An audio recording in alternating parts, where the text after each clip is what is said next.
Coming up, I'm going to talk about failed response to a hurricane and also the fallout from the vice presidential debate. I'll compare Trump's character with that of his critics. And actor and comedian Brad Stine joins me. He's going to talk about his role in Vindicating Trump. Hey, if you're watching on Rumble or YouTube, listening on Apple, Google, or Spotify, please subscribe to my channel. This is the Dinesh D'Souza podcast.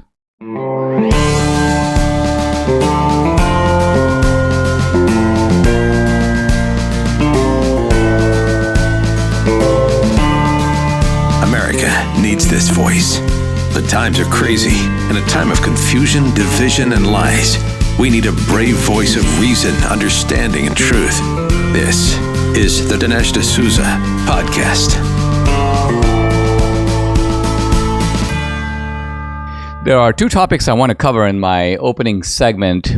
One of them is the hurricane, and the other one is the response to the vice presidential debate. Now, the debate was Tuesday night. I was in Dallas all day yesterday. I was actually doing 4 shows at Glenn Beck's organization called The Blaze, and just got back, this morning, actually. So this is a little bit of a delayed response to the debate. But before I talk about that, let me talk about the hurricane, because it's really quite disturbing to see. This is something, by the way, that, it's not the product of climate change. It is the product of weather. Hurricanes happen, and they happen about this time of year. Sometimes they happen a little earlier. Sometimes they happen a little bit later.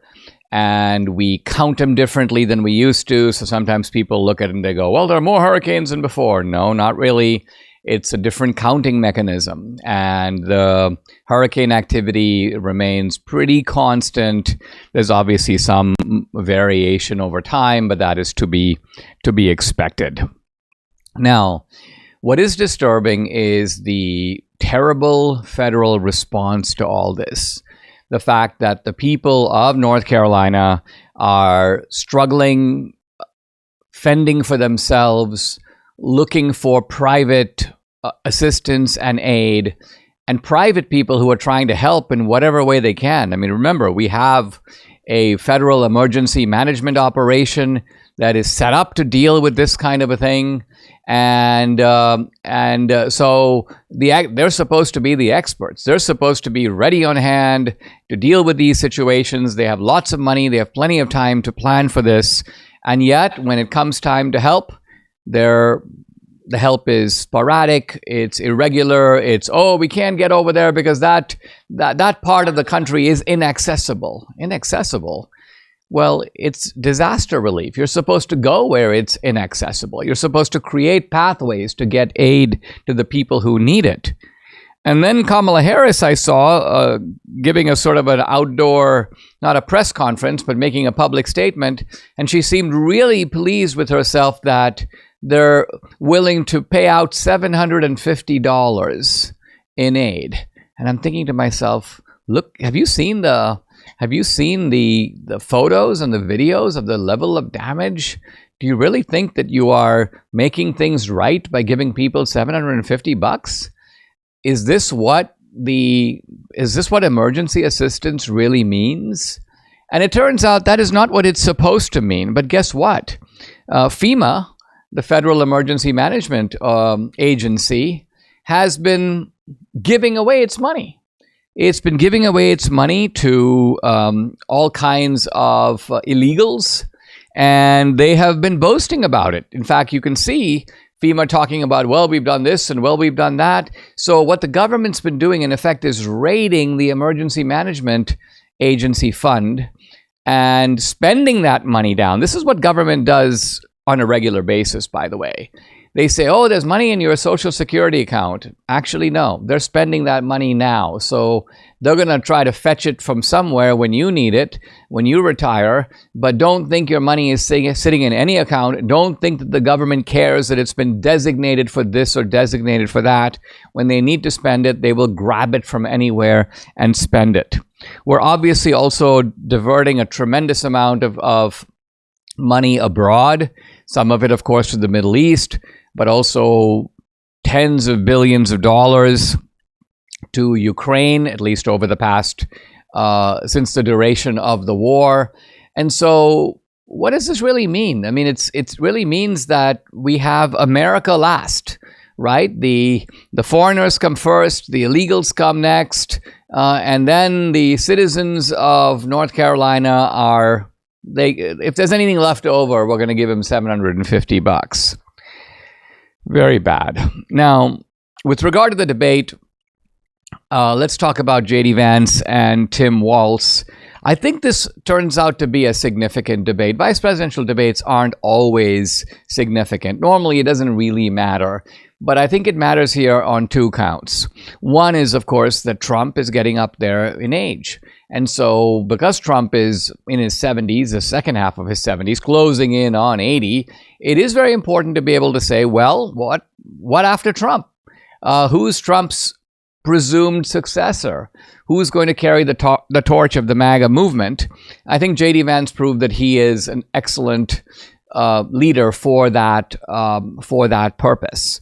Trump made a good decision in picking him, and his performance in the debate, I think, reflects not just well on J.D. Vance, but it reflects well on Trump.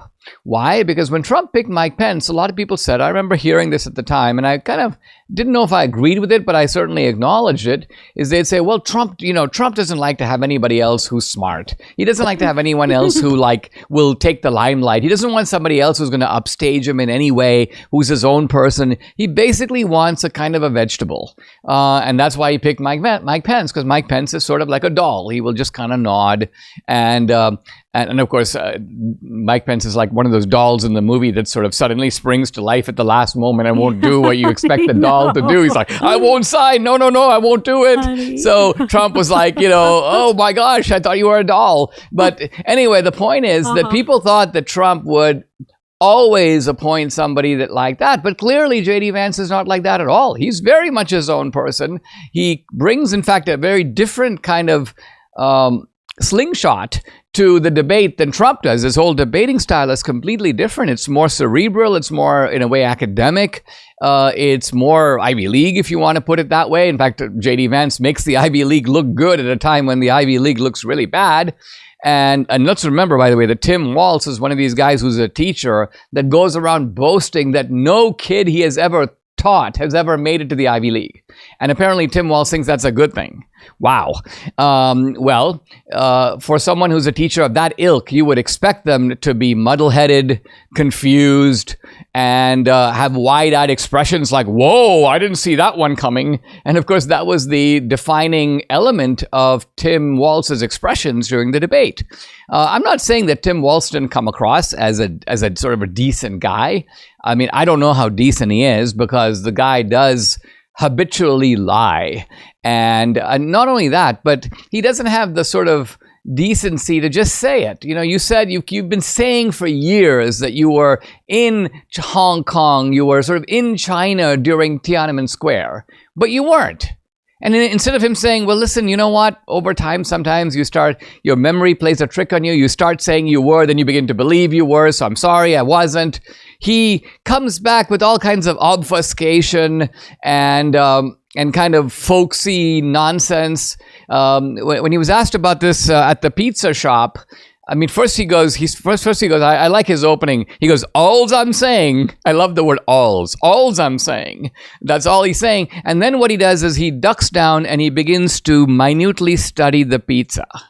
So he's obviously making an inventory of the ingredients and so on. Bottom line is, he can't just bring himself to say, I was wrong. I've repeated this misstatement for years. I really shouldn't have done it, but I'm willing to own up to it. No, he's not going to do any of that. And in that sense, he's very much like Kamala Harris. She's the same. And I think really both of them are major fakes.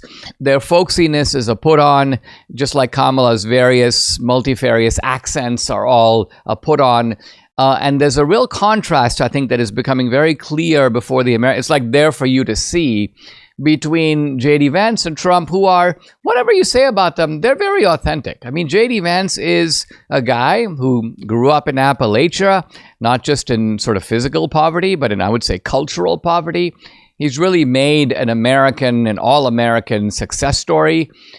Trump is a success story of a different kind, but they both represent in their own way the American dream. And really the other two, Walz and Harris, represent the anti-American dream, which is leeching off the state, mastering a certain kind of hokey put on that is intended to sort of deceive the American people that they spend their time thinking about you. In fact, they spend no time thinking about you at all. So in a way, I think that as we look to November, the real question on the ballot is how much of suckers are the American people really? Is it not easy to see that these two people are putting on a kind of clown show that is aimed at deceiving you? Is it not easy to see that again, whatever you say about Trump and Vance, these are people of genuine accomplishment, genuine ability to comprehend what's going on around them, and also a genuine ability, which Trump demonstrated in the first term, to fix things. So it's a stark choice in November, and it's not just a choice between the two candidates. In some ways, it's also a referendum on the perceptiveness of the American people themselves. We have a new sponsor for the podcast. It's Hear.com. I'd love for you to check them out. If you've ever been frustrated with hearing loss, Hear.com is exactly where you need to go. Did you know that untreated hearing loss can lead to social isolation, depression, even cognitive decline? That's why it's so important to take action early. And that's why Hear.com comes in. They have an A+ rating with the Better Business Bureau, a 4.9 rating at Consumer Affairs, and over 1,200 audiologists across the U.S. recommend these devices over any other on the market. Over 500,000 people already love these tiny but powerful hearing aids. They started Hear.com with a simple mission: make world-class hearing aids easily accessible for everyone, no matter what their lifestyle or their budget. After years of research and development alongside top German engineers, they're proud to unveil their most innovative device yet. It's Horizon by Hear.com. Go to Hear.com/Dinesh. Get your 45-day no-risk trial plus a free hearing consultation. Again, that's Hear.com/Dinesh. The radical left is working overtime to gain control of the Supreme Court. They want to end lifetime tenure so they can end the court's conservative majority. This is a very bad story. Remember when Hugo Chavez reformed Venezuela's Supreme Court? Debbie and I have had this discussion many times. She's warned me about Chavez's destruction of Venezuela. He never lost a ruling or an election, and packing the court ensured Venezuela would never be a free or a capitalist country again. Now, more than a decade after his death, Venezuela is still in total tyranny, in total chaos. Well, we can't let that happen here. If we lose the court, we lose the country. And that's why my friends at First Liberty are doing something about it. They are fighting to save the court. But to win the fight, they need 1 million patriots like you to join them. How do you do that? Learn more at Supreme Coup. That's Supreme, C-O-U-P, supremecoup.com/Dinesh.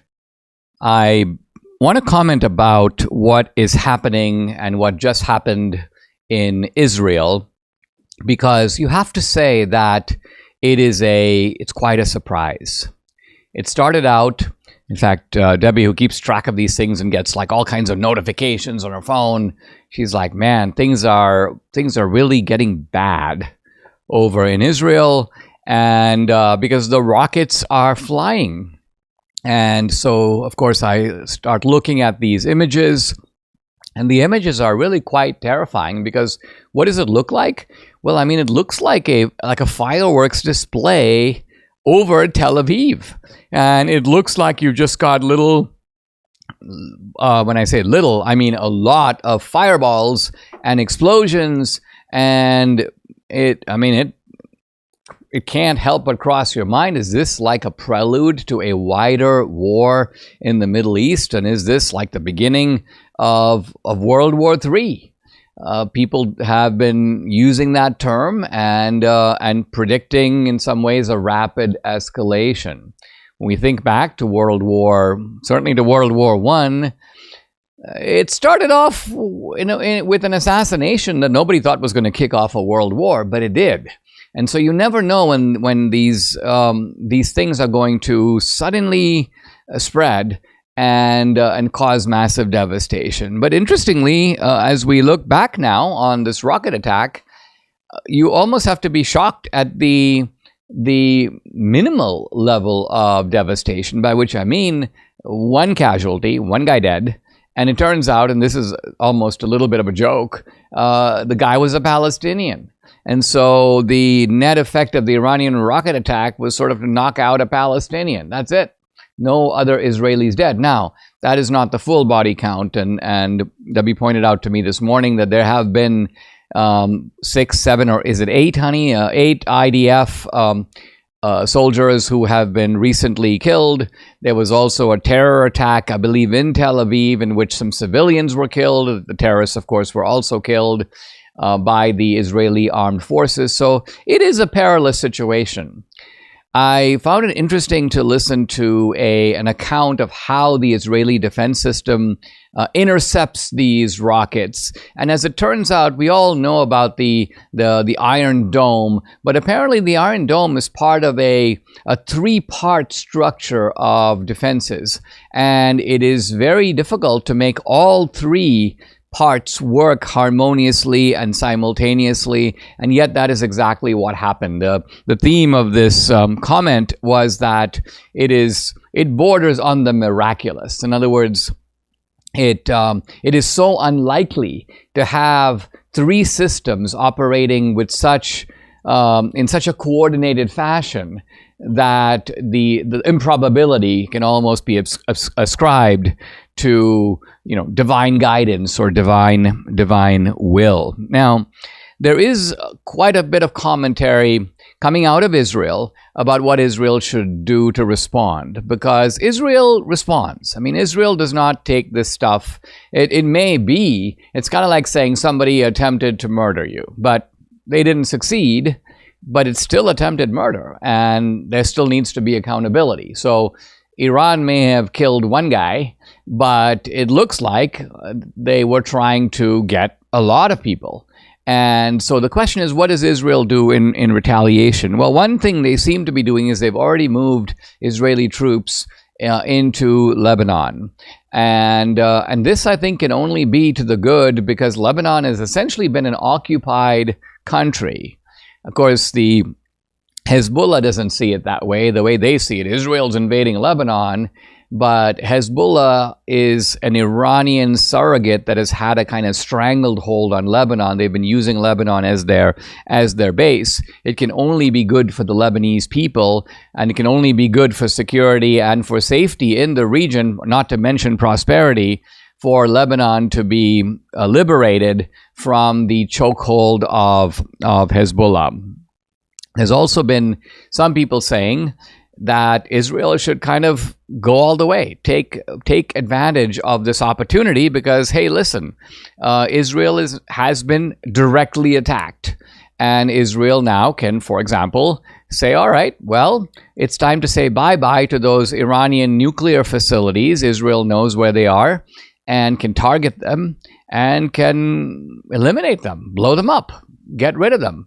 And of course, that would not be a permanent setback for Iran, but it would be a very significant setback, a setback that could probably put them back years and maybe even a decade or so. As long as the knowledge of nuclear weapons exists, and as long as the Iranians know how to build a bomb, they're going to be able to come back and do it. But it's not enough to have the knowledge. You still need the uranium, you need the facilities, you need all the rigmarole of constructing weapons and creating a mechanism, a factory of nuclear weapons building. And that's the stuff that the Israelis can pulverize and reduce to rubble. Now, it's also worth noting that it's the United States' indulgence toward Iran that began in the Obama years. Remember all those pallets of cash that Obama gave these guys?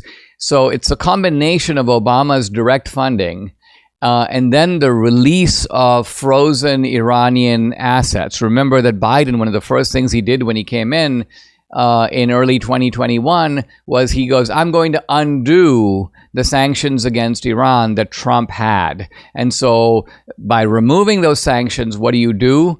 You basically give the Iranians greater access now to resources that they can redeploy toward military action, projecting their power around the world, strengthening Hezbollah in Lebanon, strengthening Hezbollah's reach into Israel, and so on.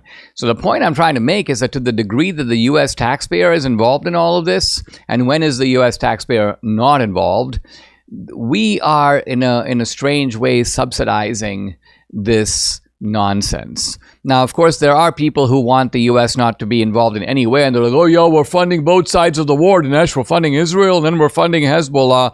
And that is one way to look at it. But my way of looking at it is that I understand why we're supporting Israel. They are, in fact, our ally. But the idea that we are also bankrolling Hezbollah, we're also bankrolling Iran, that's the real atrocity. That's the real outrage. And that blame needs to be laid squarely at the door of the Biden-Harris administration. If you're going to order from Balance of Nature, hold off until you hear what I have to say. If you go to balanceofnature.com, you'll find this. They're popular fruit and veggie supplements. It's fruits and veggies in a capsule. And you might see a discount offer pop up. It'll say 20%, maybe 25% off your first order. Well, don't click that. Why? Because if you use my code, you'll get 35% off your first order plus free shipping. The special code is simply the word America. Use the code and save big. Here's another bonus. Balance of Nature has a risk-free money-back guarantee. So go ahead and find out for yourself what I already know. There's no other product out there like Balance of Nature when it comes to fruit and veggie supplements. Whether you order online or call them direct, you got to use promo code America to get the special offer. 35% off plus free shipping. Here's the number to call, 800-246-8751. Again, it's 800-246-8751. Or you can go to balanceofnature.com. When you use discount code America, you get 35% off. You also get free shipping. Are you feeling overwhelmed by the increasing cost of health insurance? Have you had enough of not having control over your healthcare dollars? Introducing Share Right. It's healthcare done the right way. At Share Right, you're not just a number, you're part of a caring community. And forget about paying excessive premiums. With Share Right, you stand to save 30 to 50% compared to health insurance. So think about what you could do with all those savings. But it's more than just savings. Share Right ensures you have access to the care you deserve precisely when you need it, from routine checkups to unexpected emergencies. With Share Right, your healthcare is their top priority. Empower yourself today by taking control of your healthcare costs. Visit shareright.org/Dinesh to learn more. See how much you can save. Visit shareright.org/Dinesh. That's shareright.org/Dinesh for healthcare done the right way. We are, guys, on the verge of the book Vindicating Trump coming out. The publication date is October 8th, which I guess is Monday? Tuesday. Debbie says Tuesday. And Debbie somehow has a calendar like in her mind. So she's able to envision the whole month visually and then go, oh, no, that's a Tuesday. I'm like, I look it up and I'm like, how did you know that? Anyway, she has that. You have a gift, honey. But this is a great time to pre-order the book. If you go on Amazon, Barnes & Noble, you can easily do it directly. But you can also do it right off the movie website, vindicatingtrump.com. Incidentally, the movie is still in 840 theaters and is actually having a strong week. Better than our weekend. I think our weekend was a little hurt by the hurricane. And hey, the hurricane sweeping across across Florida into Georgia, North Carolina. I mean, we have a lot of theaters in that part of the country as well. So hey, that's the nature of the beast when you have a movie release like this. But it could well be that some of the people who weren't able to go, not people directly in the line of the hurricane, but let's say people who got a lot of rain that wanted to stay home. In any event, the movie is in a lot more theaters today than it will be over the weekend. So if you can go today, perhaps tomorrow, I think we're going to be in about 400 theaters over the weekend. So that's fewer. That's about half the theater, maybe 420 theaters, about half the theaters that we had last weekend. So it's still out there. It's still a movie that you can see. And the theater is a great way to see it because it's made cinematically. It's made for the theater, and seeing it with like-minded people is going to get you just really fired up. It shows Trump in a new light, and it shows Trump in a way that will show you why we don't need any kind of a reformed or remade Trump. Trump as is. Trump in his current mode is perfectly suited to the crisis we face as a country and to the challenges that we face in the Republican Party.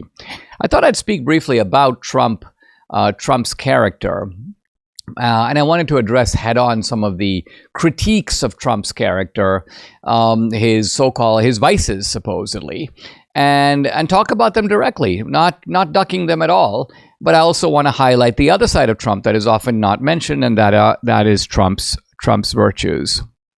So let's talk about his vices. Trump is a liar. We hear that a lot. Well, Trump is admittedly an exaggerator. He's not a liar. What he does is he takes things and he puts them into sort of salesman's talk, but to such a degree, it's so over the top that I would submit that it is when someone exaggerates slightly, you can accuse them of lying. But when someone exaggerates ridiculously, everybody knows they're exaggerating. When Trump says something like, I was in Butler, Pennsylvania, that was the greatest crowd that's ever been assembled. Well, everyone knows that's a wild exaggeration. Or the burgers in Mar-a-Lago are the best burgers ever made. Well, that is so over the top that you know that that's part of a shtick. Trump says, my term in office was the greatest economy of all time.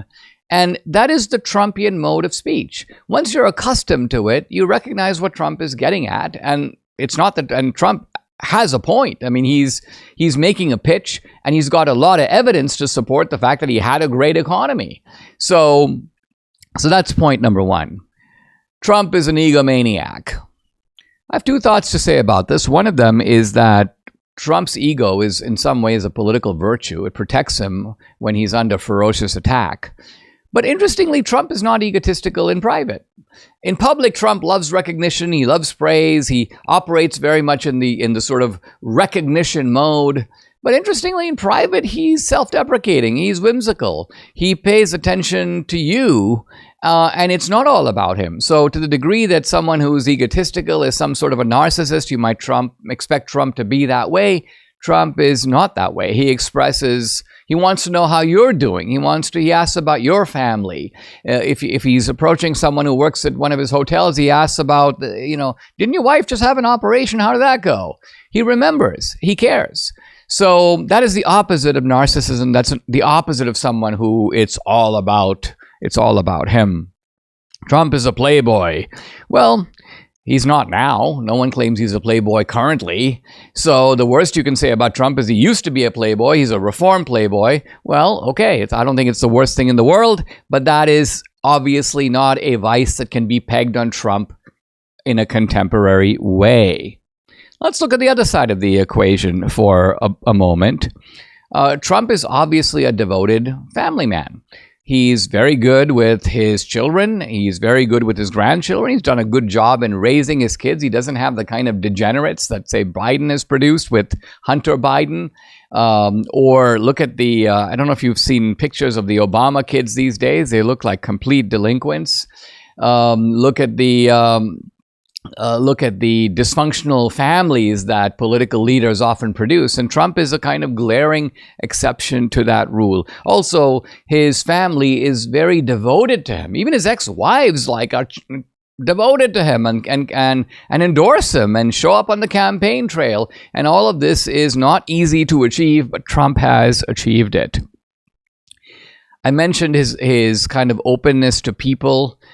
He always treats people who are beneath him on a kind of even level. In other words, he doesn't condescend to people. He never bullies people who are beneath him. He'll bully someone who's another 800-pound gorilla, so to speak. And Trump is the perfect guy. If you're dealing with a bully, he knows how to bully the bully. But on the other hand, he doesn't bully waiters. He doesn't bully doormen. I don't know if you saw the video of Tim Walz on the street. Some Trumpster yelled out something at him. So he gives the Trumpster the middle finger. Trump would never do that. Trump is generous, even to the point of being magnanimous.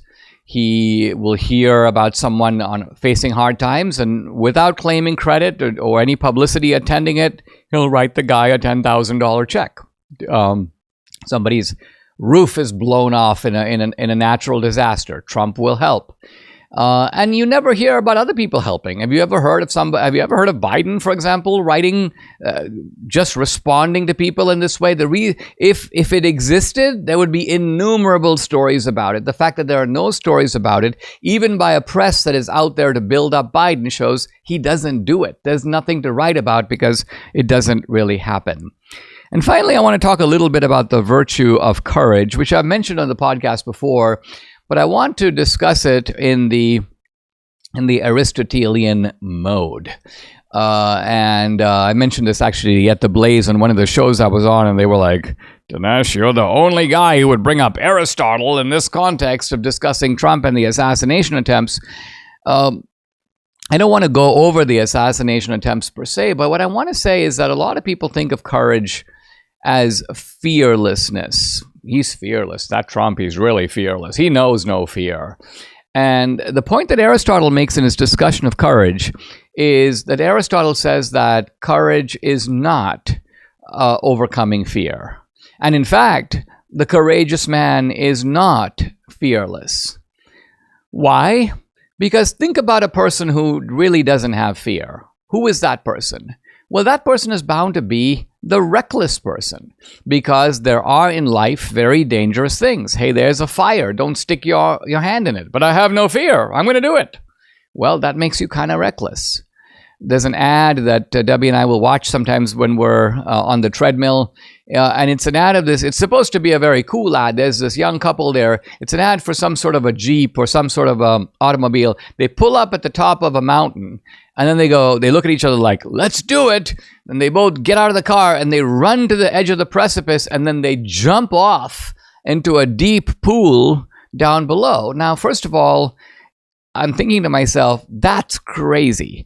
And why is it crazy? Because presumably, this is the whole point of the ad, you're being spontaneous, you're kind of going for it, but you don't know if there are rocks down there, right? You could end up completely destroyed. So in other words, you could say, well, I'm fearless.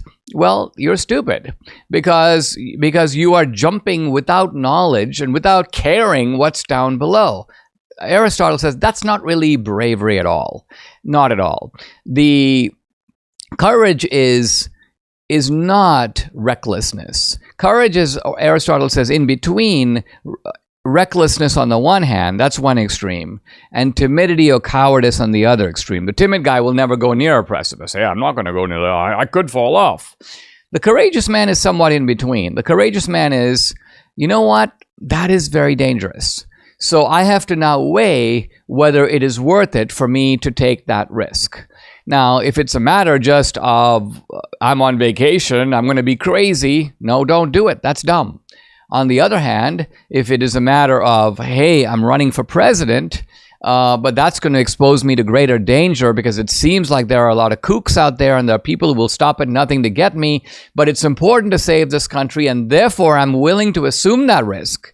This is what Aristotle is talking about. I want to emphasize that what Trump is showing isn't just absence of fear or overcoming fear. Not at all. Rather, it is the bravery of recognizing that you are putting yourself in a dangerous situation. You're putting your life in danger, but the cause is important enough for you. You believe in the country. You believe that you're the guy who's maybe appointed by fate or providence to save the country, and so you're willing to endure the danger, you're willing to take on the risk. And that, I think, is what Aristotle is saying is the true meaning of courage. Once again, MyPillow has been canceled by another box store, and so they are fighting back. They're passing an incredible offer exclusively for my viewers and listeners. A standard MyPillow retails for $49.98, so for a limited time, Mike Lindell will give you one for just $14.98. Wow. Don't miss out on this amazing deal while supplies last. Order now using promo code Dinesh, or you can call 800-876-0227. But that's not all. There are good deals all around. You can get a 4-piece towel set for just $25, a brand new mattress topper as low as $69.98, the MyPillow bed sheets as low as $25, and there's so much more. To get the discounts on all the MyPillow products, including the standard size MyPillow, just $14.98, limited, by the way, to 10 per order. Go to mypillow.com, but make sure to use the promo code. It's DINESH, Dinesh. Guys, I'm delighted to welcome to the podcast Brad Stine. He is a comedian and an actor. In fact, he's been called the most dangerous Christian comedian in the country. His groundbreaking album, Put a Helmet On. He's also been profiled in New Yorker magazine, and he plays a very amusing and interesting role in Vindicating Trump. You can follow him on X at Brad Stine, S-T-I-N-E, and his website, bradstine.com. Brad, welcome. Thanks for joining me. I gotta say, I think that you and a couple of others kind of stole the show in the recreations of Vindicating Trump. You play a kind of DNC operative, maybe the head of the DNC. Talk a little bit about that role, and talk a little bit about what you were going for in that recreation. Well, the first thing I was going for was to see how long I could stay safe and alive being in a Dinesh D'Souza film. I didn't realize it was an existential threat to join you in your amazing body of work when it comes to trying to tell hard stories in America.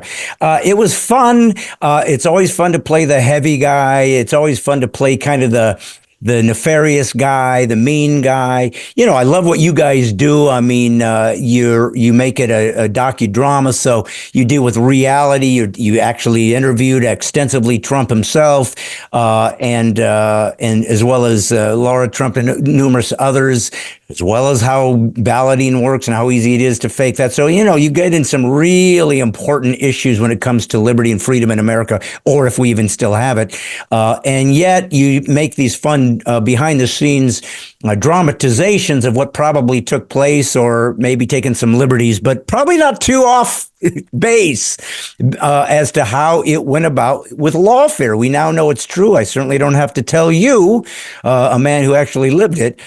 So yeah, I enjoyed it. It was fun to play it. I think it was kind of bittersweet, because I enjoy acting, and yet what's at stake is so important and so volatile in America that in some ways it's sad that this type of a film has to be made.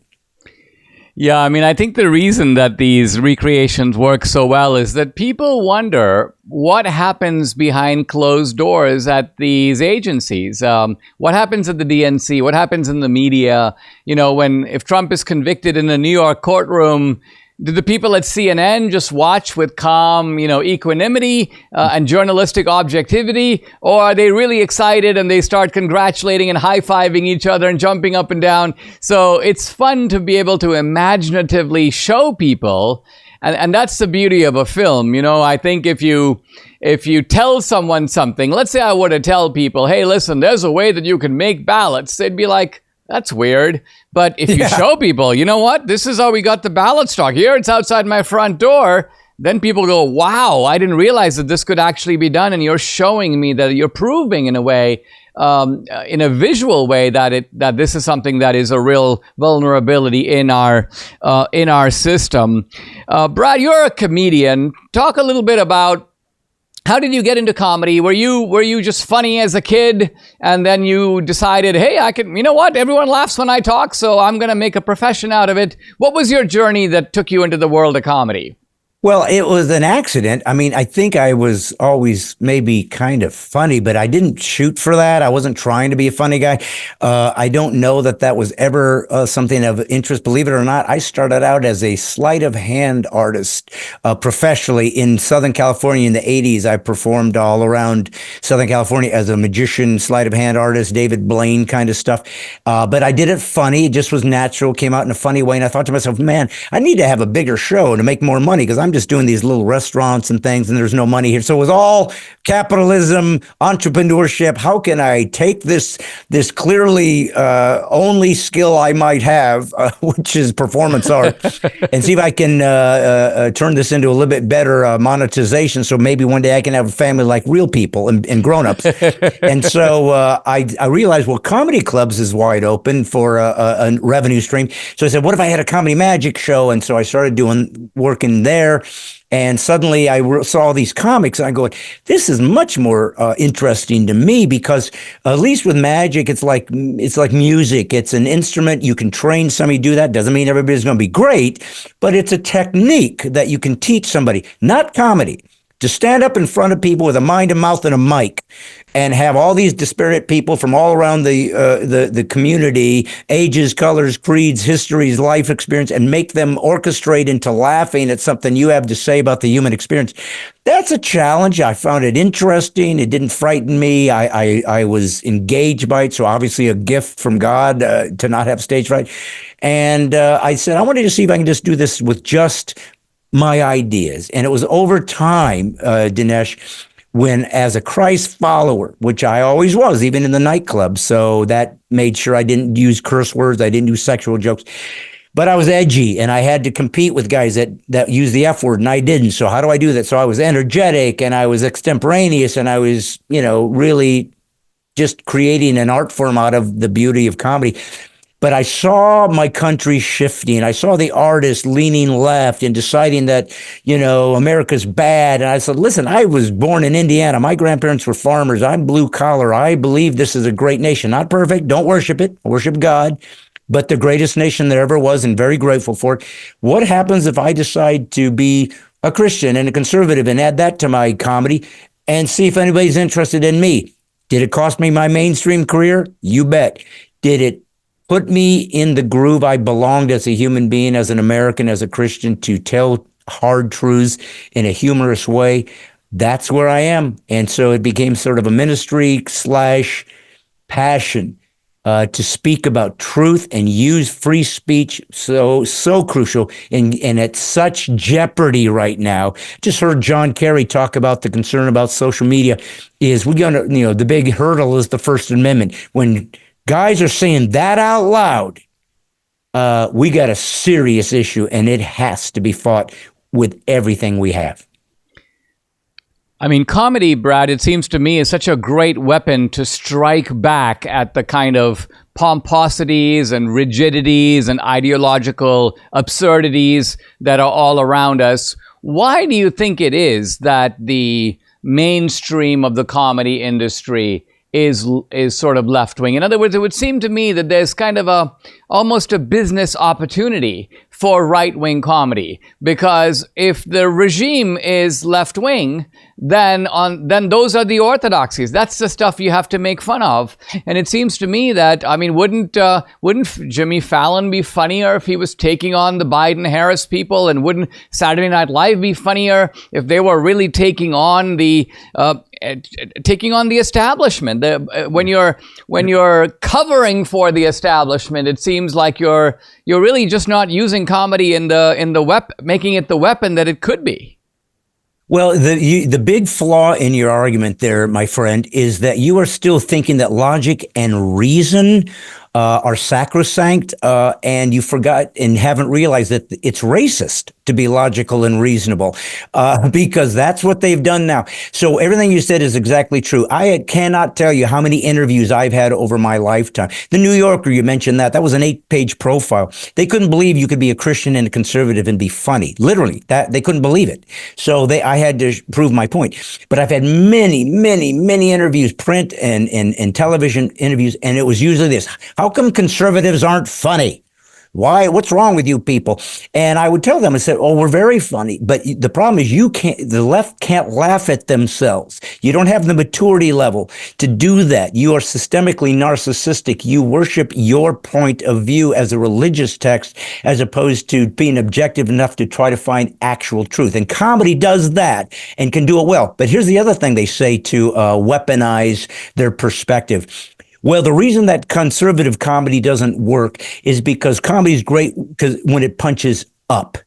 But all of you conservatives punch down at the weak, at the downtrodden. It's like, no, that's a narrative you manufactured in your head that we punch down or try to harm the downtrodden. Listen, LGBTQ, for example, is completely off limits. You can't laugh, joke, talk about, judge, disagree with, can't talk about it, right? You are as up as it gets. There is nobody more privileged right now than you. When you can't even be talked about, then you are as privileged as it gets. It's your turn to get punched. That's what it means. And when you do, they cry. And I know this sounds easy because you're a Christian and probably, conservative. I don't know if you label yourself. I certainly am. So it's easy for us to be on this podcast and say, yeah, it's our turn. But the truth of the matter is they don't understand that the beauty of comedy historically is we were the ones that could make fun of the king and not get our head cut off. We made the monarchy and the peasantry an equality. We could be the only ones given permission to speak the truth in real time so that people could try to reevaluate how they saw the world. And they've stripped that away from us as they've stripped away every form of free speech because they're not liberals anymore, which I would have loved to have a classical liberal back where they allow me to disagree and try to let the people decide. They are leftists. They are Marxists. And as you know better than I, my brother, they do not allow any dissent. It must be destroyed. And that's why you're right. Most of America laugh at my stuff. They love me. But the dissemination of information is owned by the left, and they aren't going to touch me with a 10-foot pole. I'd like to have your sort of professional evaluation of Trump as a comedian. I say this because it seems that Trump has two very different comedy genres. He has the stand-up, which he uses in the rallies, and that's one genre, but that's not the same as his, let's call it, written comedy. But when you see a Trump social media post, you almost always have to laugh, and part of the laughter is just because it is so Trump. First of all, his extensive use of the typographical arts. Most of the tweet is typically in all caps. Very often, boldface is also employed and multiple uses of exclamation points. So in other words, you could hire 8 guys, but they'd be very hard pressed for them to do what Trump does. Yes. They couldn't do it in the Trumpian voice, I guess is what I'm trying to say. And I saw an interesting long article in the New Yorker, of all places, talking about how, comedy is actually a very authoritarian concept. And they were using it in connection with Trump. They were saying because people like Trump can use comedy to cover some very dark themes that they're all about. But because they make people laugh, it's sort of like a little bit of honey to make the fascism go down more easily, so to speak. So comment on Trump as a comedian and this sort of leftist idea that comedy is actually a weapon of the right that is used to sell its dark agenda. I wish it was that easy, my brother. I wish that I and people of my ilk control the comedy airwaves, and we're given the Netflix specials, and we're given the access to all the concerts at the local universities and so forth. I wish we were the ones that weren't disinvited from the academia. I wish to God we were the ones that had that much power. But there is not a group on earth more lacking in self-awareness than the left. These guys are the ones that control the late night, All they do is mock the right. That's all they do, thinking, look how sophisticated we are. And then they project onto us, look how they made a joke about us. That isn't just me having to be a big boy and grow up and laugh at myself like any sophisticated, mature adult used to be expected to do. No, what in fact that is me getting hurt because you are a Nazi and you are a totalitarian and you are a bigot and you are closed-minded and you are a racist and you are phobic. All, by the way, ideas I've projected upon you without proof. Don't need to. I control the narrative. And so when you say it, you try to cover it and dog whistle it and smoke screen it so you can get this inculcated into culture because otherwise people wouldn't realize what was happening and they would recoil at it. No, that's all you do. That literally is your playbook. What's beautiful about Trump, Dinesh, he's so kind of, I don't know if he's like an idiot savant. It's like he's smarter than he realizes it, and I think he's lacking in a certain self-awareness as how he's perceived. And like you said, he puts all the caps and the things in this, and it is funny. And I said this for many, many years. I think when you were on my podcast, I said the same observation when he was first running in 2016. I said, I don't know if he'd be a good president. Maybe we need a businessman now over a politician. Maybe we need a guy that isn't in the lobbyist's pocket because he's got plenty of money. Maybe we need a guy that doesn't need to have his ego stroked because he's famous. He's already there. Maybe we need him. I don't know if he'll be good. Here's what I do know. He was the first person of note and notoriety in front of a large screen of folks on television and so forth and media, that when they called him something, that's racist, that's bigoted, that's phobic, and he would say, you're fake news. Next. Oh, no, actually, that's you. Next. And it's like, they didn't know what to do with that because they have never been trained to have to articulate ideas and fence with them because they have none. They are whitewashed tombs. They have nothing to offer. They are deconstructionists. A child can destroy a masterpiece. It takes an architect to build something. They build nothing. So all they can do is attack. Trump is hysterical because he doesn't give a crap what you think about him. He has nothing to prove. He's made his mark.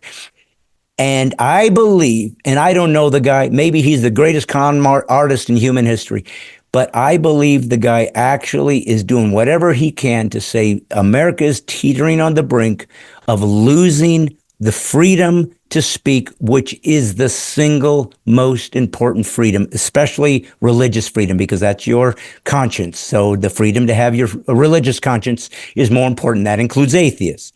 Your deeper transcendent belief system is the single most important thing a human free agent can have.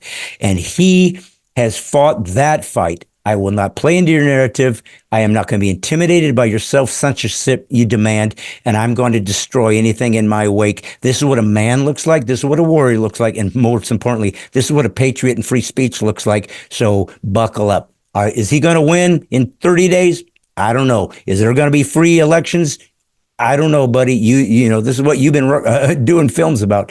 But he is hysterical because he speaks the truth. And if you know anything about comedy, the greatest jokes are when people say, that's true. I've thought of that. And that's what he does, whether he realizes it or not. And let's close out with just a final observation. It seems to me that truth is the primary ingredient, just as you say, but maybe a secondary ingredient is that almost childlike boldness to be able to blurt it out, right? To say it.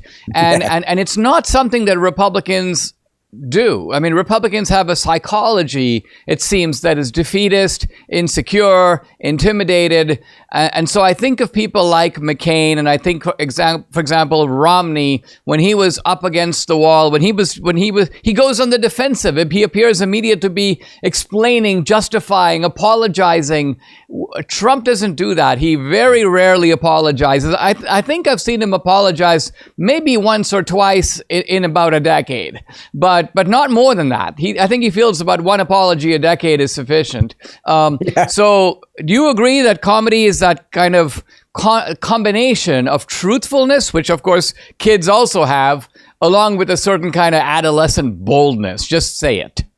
Oh, absolutely. But I think it also has a greater effect in culture in that it can teach you how to be strong and mature. It can teach you where are you going to allow power to come in and control you? Because, if you are making fun of taboos, if you are saying the things that aren't supposed to be said, and clearly that doesn't mean you should go out and be a racist or slander people or be mean-spirited or try to harm people trying to do that. But in fact, you're using sarcasm, satire, sardonic concepts. These are all tools that are designed to teach you the hardest lesson you can learn. And that is, if you truly believe in free speech, the only way that you can acknowledge that and prove that you believe it, but more importantly, actually utilize it, is you allow speech to exist in the atmosphere that you hate. That's a hard lesson. Most people can't do it. They don't want to do it because they're children. And so Trump, in his own odd way, kind of uses the best of both worlds of that childlikeness. On one hand, I think he's lacking in self-awareness, blurts it out because he just doesn't, he lived a long life as a billionaire and the emperor of New York. So he's never had to apologize or do anything. But I think he's doing the best he can as a guy who probably never expected to be president of the United States, to see if he can help America. As you get older, you start looking at life, the legacy you're going to leave or not leave, and you start saying, maybe it's my turn to help the next people up coming up behind me, my kids, my grandkids, to have a chance at freedom. Maybe it's my turn to suffer. Maybe it's my turn to go to the cross and suffer so that when I'm resurrected, that resurrection might heal others, because I'm going to go forth and take the arrows. That might sound hyperbolic or over the top, but the truth is, my friend, that's where we're at in America. It's going to cost you something now to hang on to your freedom, and maybe it should, because maybe it has been taken for granted for too long, and it's time for you to decide, are you an American or not? And if so, get to work, because hell is here. Let's fight. Wow. Good stuff, Brad. Guys, I've been talking to Brad Stine, comedian, actor, star, one of the stars of Vindicating Trump, which, by the way, is still in theaters. The website, vindicatingtrump.com. Get your tickets. Brad, a pleasure. Thanks for joining me on the podcast. My pleasure. And anytime you want to come on, let's do something together one of these days. Do some live events together. We can go really stir things up. Look forward to it. All right. Thank you, buddy. Subscribe to the Dinesh D'Souza podcast on Apple, Google, and Spotify, or watch on Rumble, YouTube, and salemnow.com.